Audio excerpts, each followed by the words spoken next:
A 15-day hostage standoff where negotiators kept ordering pizza, an inmate who fathered 5 kids with 4 different officers on the clock, a working plantation that still runs its own prison rodeo. This is every state's worst prison, and trust me, we're just warming up the flame gun. Let's start in Arizona, home of the longest prison hostage standoff in American history. Lewis Prison, 2004. 2 inmates climbed a guard tower, grabbed 2 officers, and basically signed a lease up there. Pizza deliveries. Cable news coverage. 15 whole days. One of the hostages was a woman who endured horrors nobody should have to read about while the state sat outside debating toppings. Imagine calling your wife to say you're running late from your shift. Now imagine your supervisor's response is a medium pepperoni. Idaho ran its prison like a business. The worst kind of business. Idaho Correctional Center was nicknamed Gladiator School because the stabbing rate made any given Tuesday feel like a contact sport with no referee. Turns out the private company running the place had been falsifying staffing records for years. Thousands of hours logged by officers who physically were not there. Ghost guards. Real knife fights. The FBI got involved. The state took the prison back. And somewhere, a corporate executive finally learned that imaginary employees don't stop actual stabbings. Spoiler, he kept his bonus. Which brings us to Massachusetts, home of a prison so violent inmates nicknamed it Hellpole. Meeky Cedar Junction, formerly Walpole.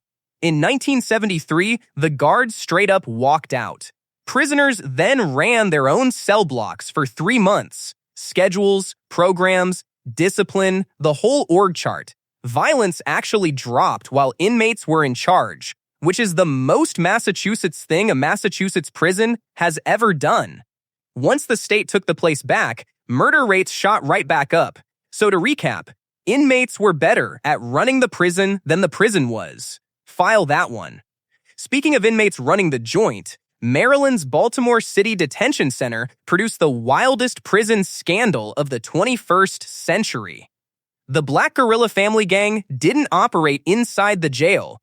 They operated the jail. A 2013 federal indictment revealed one inmate, Tavon White, fathered 5 children with 4 different correctional officers. On shift. While incarcerated, the gang smuggled phones, drugs, and cash while guards were essentially on his personal payroll. On a recorded phone call, White bragged that the jail was his. Reader, it was his. Worst job in America, 2013 edition, Baltimore Corrections Officer. Take a bow. Somehow. California took the staff angle somewhere considerably darker. Corcoran State Prison ran actual gladiator fights. Not a metaphor.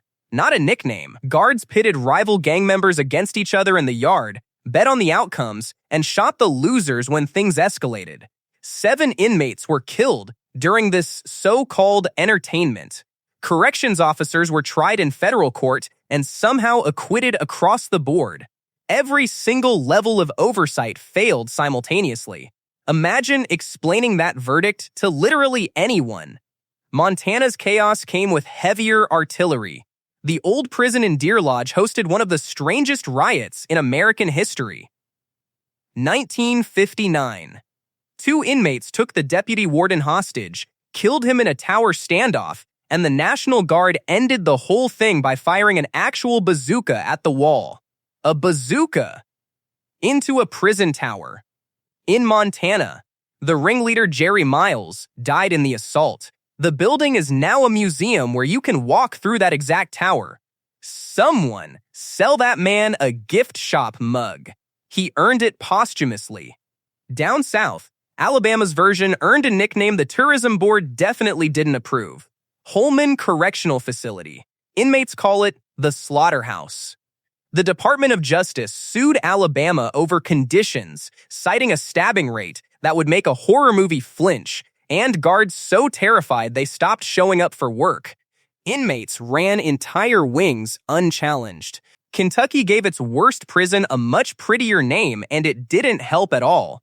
Kentucky State Penitentiary sits in Eddyville, on a cliff above Lake Barkley. and locals call it the Castle on the Cumberland. Romantic name, catastrophically bleak place. Built in 1889, it still houses death row and the state's electric chair. Hasn't been used since 1997, but it's just sitting there. Waiting. Vibing. Inmates have described decades of overcrowding, medical neglect, and a building so old the walls leak both water and bureaucracy. And those are the charitable reviews. Across the Pacific, Hawaii solved overcrowding by simply mailing people elsewhere. Halawa Correctional Facility's problem got so severe the state ships roughly a third of its inmates to a private prison in Arizona. Paradise, technically, but with a 3,000-mile commute. Halawa has survived riots, mold outbreaks, suicide clusters, and a 2010 uprising. Imagine getting sentenced in Hawaii and waking up in the Arizona desert. Sir, I committed my crime in Waikiki. Why am I watching tumbleweeds from a concrete cell in Eloy? Indiana took it old-school gangster without even trying. Indiana State Prison in Michigan City hosted a 1933 jailbreak so breathtakingly audacious, it launched the entire Dillinger gang.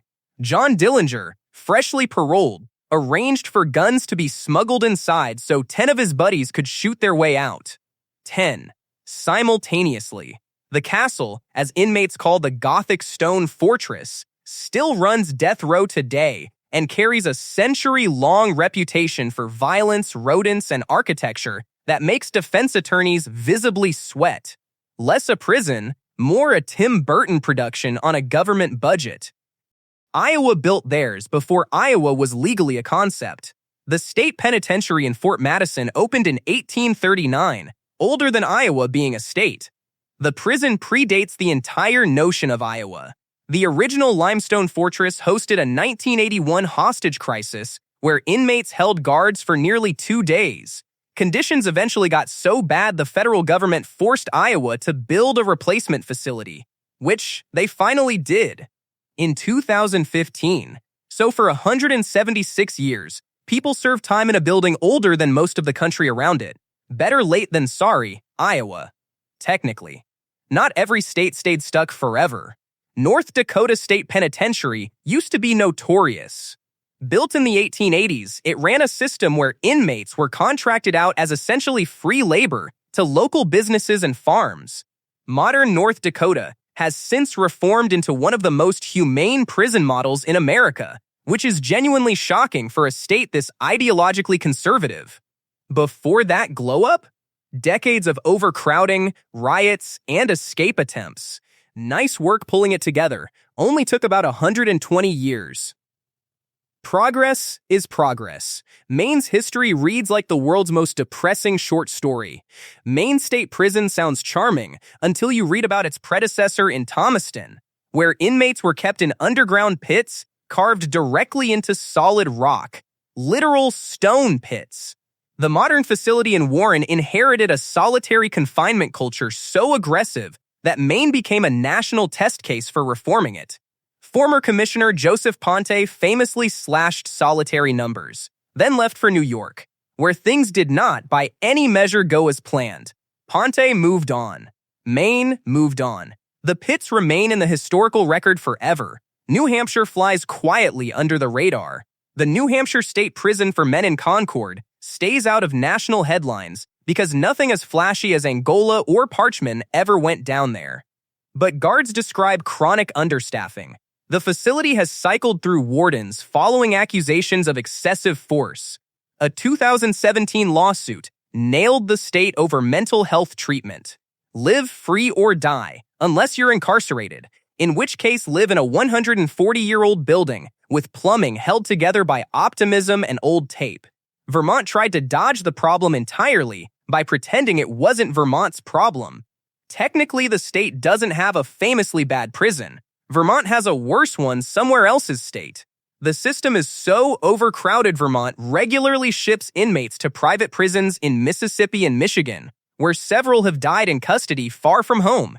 At one point, Vermont had hundreds of inmates scattered across the entire country. Imagine getting arrested in Burlington and waking up in rural Mississippi. Sir, I was raking leaves. Why am I in a swamp? Rhode Island kept everything local for the obvious geographic reason. The Adult Correctional Institutions Complex in Cranston is technically multiple prisons jammed onto one campus, because Rhode Island is approximately the size of a decent parking lot. The facility has been under federal court oversight since 1977 after a landmark case ruled conditions unconstitutional. The high-security wing has housed mob bosses, notorious escape attempts, and more drama per square foot than anywhere in New England. Smallest state in America, most concentrated prison chaos per square mile. Podium finish.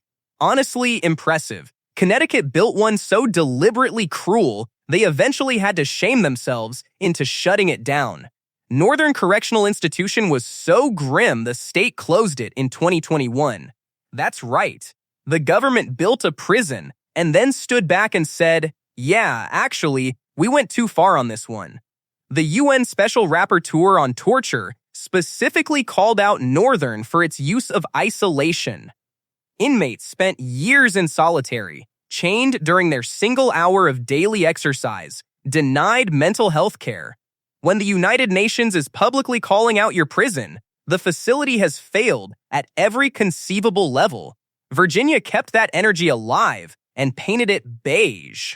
Red Onion State Prison is a supermax buried in the Appalachian Mountains, where inmates spend years in solitary cells roughly the size of a parking space.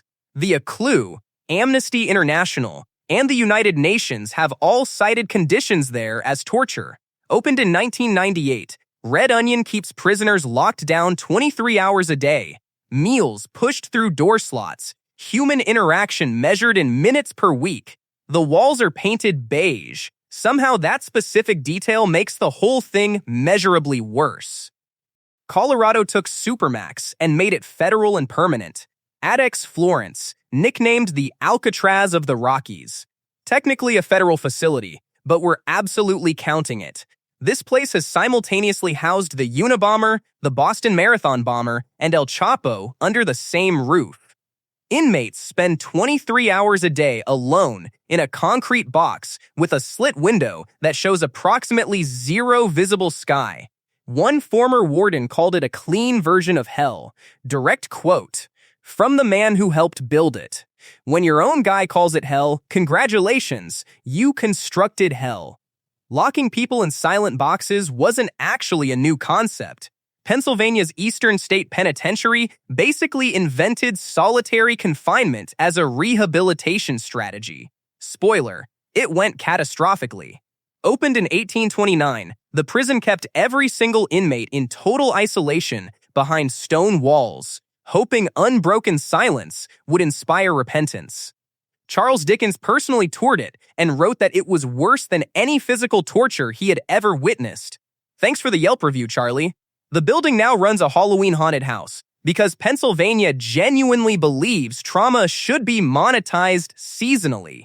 Georgia went high-tech with its chaos and still somehow lost. Smith State Prison became a national cautionary tale when contraband cell phones transformed the interior into a full-service criminal call center. Federal investigators found inmates running drug rings, extortion operations, and ordering actual hits on people living freely outside. The DOJ launched a full investigation into Georgia's prison system in 2021, and homicide rates inside kept setting new records anyway. Imagine running an entire criminal enterprise from a jail cell. Now imagine the warden has worse Wi-Fi than the guy he's supposed to be supervising. Illinois went Gothic instead, architecturally and spiritually. Stateville Correctional Center was built in 1925 using a design lifted directly from a creepy philosophy textbook, the Panopticon, a massive roundhouse where one guard positioned in the center could theoretically observe every cell simultaneously. In practice, it became a concrete echo chamber of violence that housed Richard Speck, served as John Wayne Gacy's final stop, and slowly baked generations of men inside a building, crumbling around them in real time. The state finally began closing it in 2024. Only took a century. Phenomenal timing. New Jersey leaned fully theatrical about the whole thing. East Jersey State Prison, better known as Rahway, is where they filmed the original Scared Straight documentary in 1978. The iconic one where inmates screamed at juvenile delinquents for an unbroken hour. Also wildly therapy-inducing content. Rahway has housed mob bosses, a future world heavyweight boxing champion who trained inside its walls, and a 1952 riot where prisoners seized the dining hall for several days. The facility officially changed its name in 1988 specifically to stop associating the town with the prison. Rahway residents still know exactly what happened. Missouri leaned haunted and earned it legitimately. Missouri State Penitentiary in Jefferson City was called the bloodiest 47 acres in America. By Time magazine. Real quote. Real publication. It ran from 1836 to 2004, which is longer than some actual nations have existed, and inside those same walls, James Earl Ray planned the 1967 escape that ultimately let him assassinate Dr. Martin Luther King Jr. Today, you can pay for a ghost tour because nothing says thoughtful historical processing like a flashlight, a cell block, and a commemorative keychain. West Virginia Penitentiary in Moundsville looks like a Gothic castle because somebody in 1866 decided prison should have architectural ambition. The facility had one of the highest murder rates per capita of any U.S. prison on record. A segregation unit inmates named the Alamo became infamous specifically for killings. The place closed in 1995 after a state court ruled its 5-by-7 cells unconstitutional. It now runs ghost tours. Appalachia has never encountered a trauma it wasn't eventually able to convert into a ticketed experience. Michigan built its prison to win a contest absolutely nobody requested. The State Prison of Southern Michigan in Jackson was once the largest walled prison in the entire world. Opened in 1934, at peak capacity it held over 6,000 inmates inside a perimeter stretching 57 acres. Riots in 1952 and 1981 tore the place apart. The 1981 riot caused $7 million in damage because overcrowding was so severe inmates were sleeping in hallways. Michigan eventually dismantled the operation. Someone finally did the math on the concept of bigger not automatically meaning better. Oklahoma turned its biggest prison into an accidental meme. Oklahoma State Penitentiary in McAllister is affectionately nicknamed Big Mac and hosted one of the worst prison riots of the entire 1970s. July 1973. Inmates burned the facility essentially to the ground, causing over $20 million in destruction. In a single day, 3 inmates died. The chapel, laundry, and school were completely obliterated. Oklahoma then spent 50 subsequent years running death row out of the rebuilt structure. Big Mac. With extra everything and a side of permanent institutional trauma. Florida kept its execution business running enthusiastically old school. Florida State Prison in Rayford houses the Sunshine State's electric chair.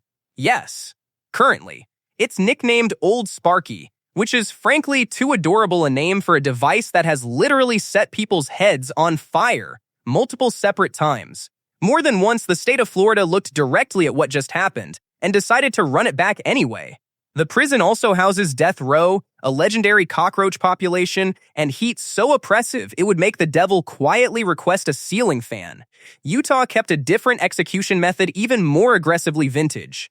Utah State Prison in Draper carried out the very first U.S. execution after the Supreme Court reinstated the death penalty in 1976.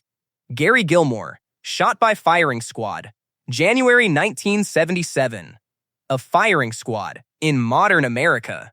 Utah used that exact same method again in 2010.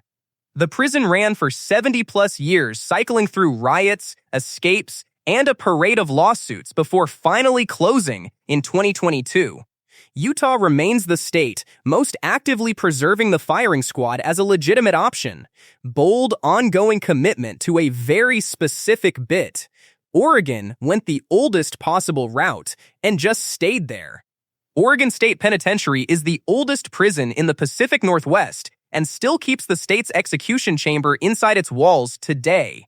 Cool, very cool. Built in 1851, it has weathered riots, escapes, and a 1968 uprising that injured dozens of people. The facility carries a 170-year track record of overcrowding, violence, and concrete echo architecture where every footstep sounds like an omen. Oregon is quietly the most structurally Gothic state in the entire continental United States. Wyoming went full, unapologetic Wild West. The Old Frontier Prison in Rawlins opened in 1901 and ran for 80 years without indoor plumbing, adequate heat, or anything resembling a coherent plan. Inmates froze in winter and baked in summer, often simultaneously depending on the building. The prison housed outlaws and executed 14 people, including one via something called the Julian Gallows, a spring-loaded trap the condemned man himself helped construct for his own hanging. He built the device that killed him. Wyoming is somehow exactly and precisely what you would expect Wyoming to be. South Dakota marked a genuinely dark chapter with real permanence. South Dakota State Penitentiary in Sioux Falls is a sandstone fortress from 1881, and in 2011, it became the site of an escape attempt that killed corrections officer Ronald Johnson. 2 inmates beat him with a lead pipe inside a prison industries building, then attempted to wheel his body out in a laundry cart. Tried to wheel a man out in a cart. Both killers were eventually sentenced to death. Rest in peace, sir. The plan, for the record, did not work. Minnesota lost a man the same devastating way 7 years later. Stillwater Prison lost Officer Joseph Gom in 2018, beaten to death by an inmate using a hammer in an industry workshop. Gom was the first Minnesota correctional officer killed on duty in the state's entire history. A hammer. Inside a secured prison.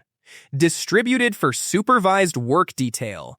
The union had been loudly warning for years about chronic understaffing. Nobody in a position of authority listened until a man was dead. Worst job in America leaderboard.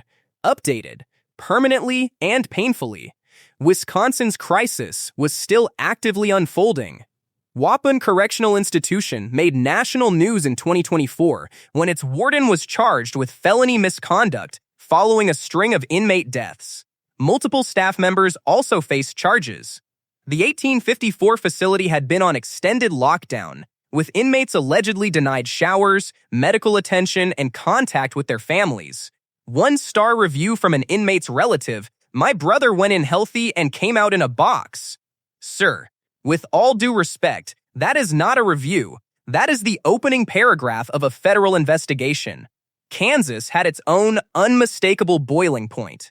Lansing Correctional Facility is the oldest and largest prison in the state, and in 2018, inmates simply took it over. Hundreds of prisoners rioted, set fires, smashed entire cell blocks, and held portions of the facility for hours, while the state desperately scrambled a response. Guards were wildly and dangerously outnumbered throughout. Former officers later described the pay as fine and the sustained screaming as absolutely not worth it. Kansas quietly began replacing the building the following year. Entirely unrelated timing. Surely. Nebraska's riot landed on Mother's Day because the Nebraska State Penitentiary erupted in a 2015 riot that left 2 inmates dead, dozens injured, and multiple buildings gutted by fire. Mother's Day weekend. The state had been receiving warnings for years about severe overcrowding, with the facility running at nearly 160% of its designed capacity. A subsequent investigation found Nebraska had been systematically underreporting exactly how dire conditions were inside. Shocking. A prison system misrepresented a prison system's conditions. The building was back at full capacity within 18 months. Obviously. Texas turned its worst prison into an entire functioning industry. Huntsville unit, known locally as the Walls, has executed more people than any other single facility in America.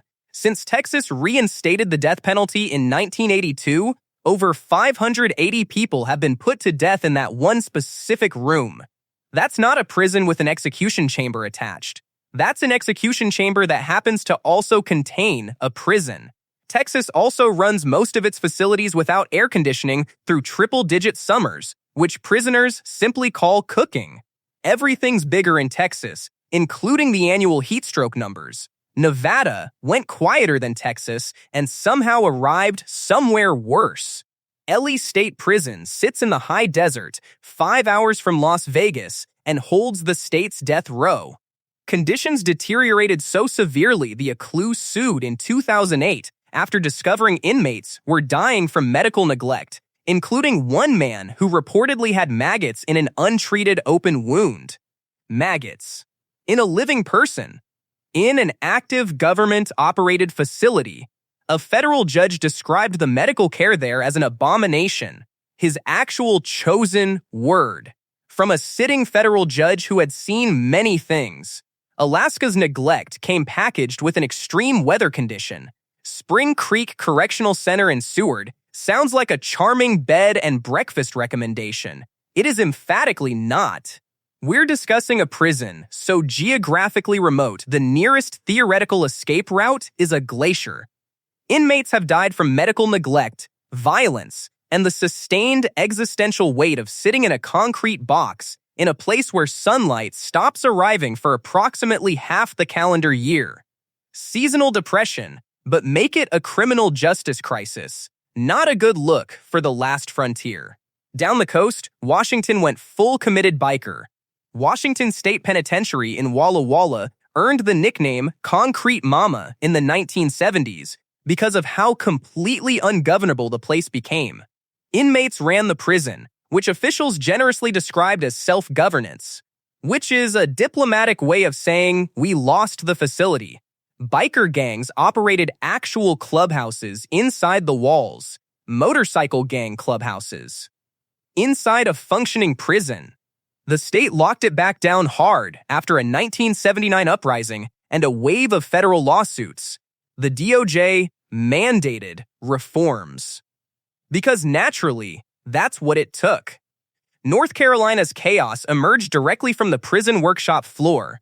Central Prison in Raleigh holds death row and a grim institutional reputation for inmate suicides in solitary confinement. But a 2017 escape attempt at a different North Carolina facility, Pasquotank, killed 4 staff when inmates tried breaking out of a sewing plant. 4 corrections officers. In a sewing plant. Central itself has been sued repeatedly over mental health care, with federal judges ruling conditions crossed into cruel and unusual punishment. That specific phrase now lives permanently in North Carolina's corrections budget documents. Tennessee had its own Great Escape, starring a familiar and deeply unwelcome face.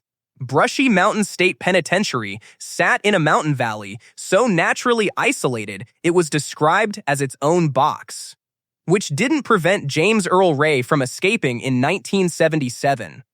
Yes, the same James Earl Ray who assassinated Dr. King less than a decade before that. He survived 55 hours in the Tennessee wilderness before being recaptured. The prison closed in 2009 and now operates as a tourist attraction containing a working moonshine distillery. Tennessee encountered a site of profound historical darkness and decided, tasting room. Arkansas invented something so specifically awful it earned its own name in history books.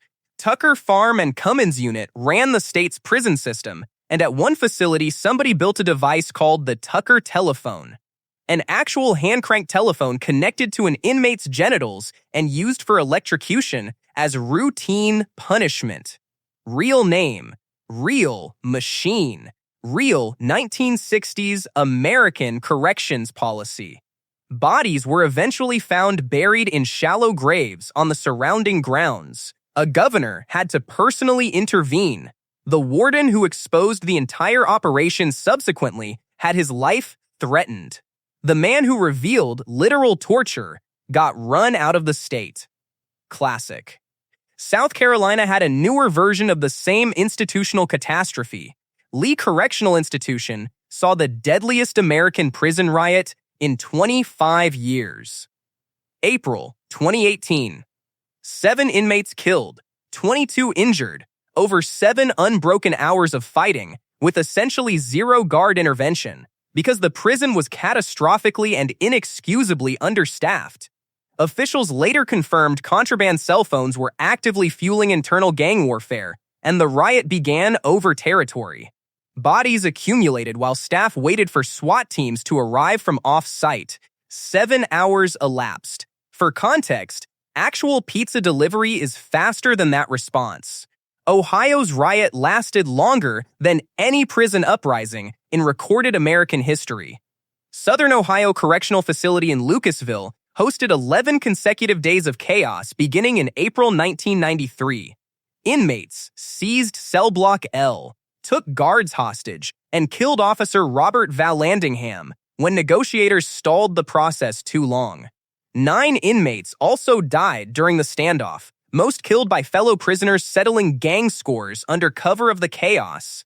The siege only concluded after inmates hung a bedsheet from a window listing their demands on live television.